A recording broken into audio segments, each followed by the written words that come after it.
Hello, my name is Beck and welcome to my new list of 5-star predictions for the end of 2021. I have again 5 books with me, so I can't wait to talk about them. Let's get into them. Pretty much all of them are fantasy and sci-fi or urban fantasy, but the first one that I want to talk about is actually a contemporary book, and I'm kind of deviating from my favorite genres here, but when I pick up contemporaries, I kind of research them and ask friends about them before I go ahead and buy them. And I want to talk about The Surprising Power of a Good Dumpling. I've talked to one of my bookish friends about this and she gave it 5 stars, but it follows a girl whose mother has depression. I think she's Chinese Australian and she lives in Sydney. Her mum has depression and so the family can't really run as smoothly as it needs to. And so this protagonist takes matters into her own hands essentially, looks after her younger sibling and also helps with bills, I think, by working at a local restaurant. And so there is a romance in there with somebody else, I think the son of the restaurant owner. And so it has young adult romance, it's got mental health discussion, and I think it's just going to be hard hitting but really palatable. And that's why I've got this ultimately in this video to begin it, because I've had this sitting on my shelf for a little bit of time this year and I'm just really keen to get to it. I think the cover is absolutely gorgeous and that is one of the reasons that I did buy it, but I also researched it before I did. It's not just a cover buy, I do want to support this author and I want to really love this story, so that is why it's on here, and I really hope that I give it 5 stars because I really want this to become a new favourite contemporary of mine, and ultimately that's why it's here. And then just to shake things up, I've chosen an urban fantasy next, and that is Legendborn, and I've chosen this because I thought that it was going to be like a fairly generic young adult fantasy that was set at a school, but I've heard that it's got bisexual representation in it, so I can't corroborate that whatsoever, but that has drawn me to think, oh, maybe I will really like this more than I think, because I know it involves a girl who goes to college. I think it's college, so she's older than high school age. So she goes to college, she finds a secret kind of supernatural society at the college. Also, I think there is a murder, potentially somebody that she's related to, maybe her mum, I'm not sure.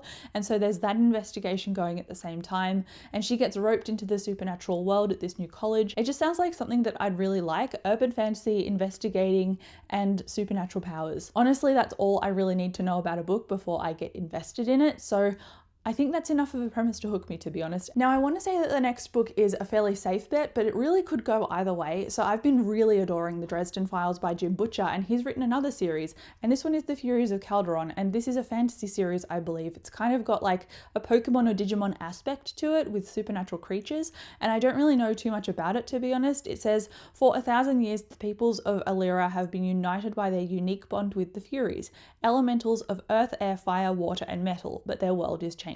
I don't know anything further than that. I do like Jim Butcher's characterization and his plot and his world building, especially given that Dresden has become one of my favorite series over the past year and a half. So I think expecting this to be at least a 5 stars is fairly on the money. Hopefully it is a 5 stars, but we'll find out, I guess.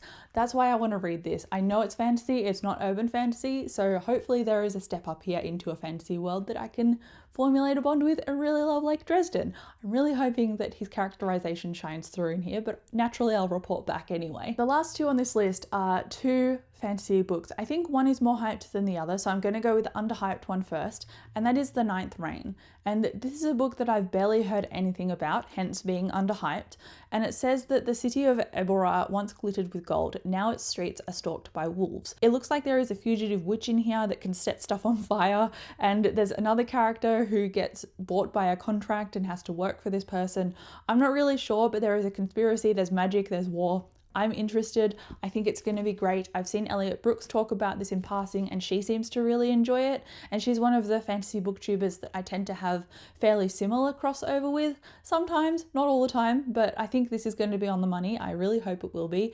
And I want to just discover a new series that I end up falling head over heels into, because I'm kind of sick of reading books and I'm giving them 3 and 3.5 stars.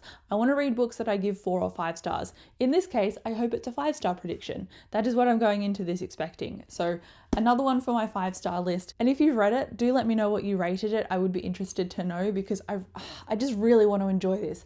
Obviously, I want to enjoy the rest of the books on this list as well, but I really particularly want to enjoy this because I've been eyeing it off for a while and then I finally bit the bullet and bought it this year. And if I don't finish it this year, I'm going to be very angry with myself. And then lastly, we have the Boneshard Daughter, and I know that this is a high fantasy with a female-female romance in it, so it's perfect again for Pride Month.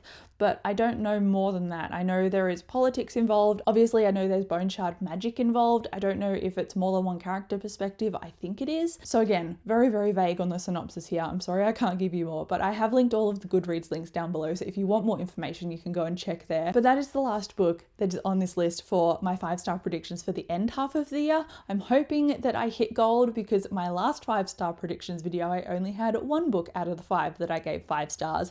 The rest were kind of mediocre, and I'm really hoping that this video helps change the pace, because I'm really excited about all of these. Not that I wasn't excited about my other ones, but I just have a lot of optimism with these books. So if you've read them, let me know down below. I would love to hear from you, obviously spoiler free. But again, thank you so much for watching this video. I'll talk to you down below, and I'll see you in my next one. Bye.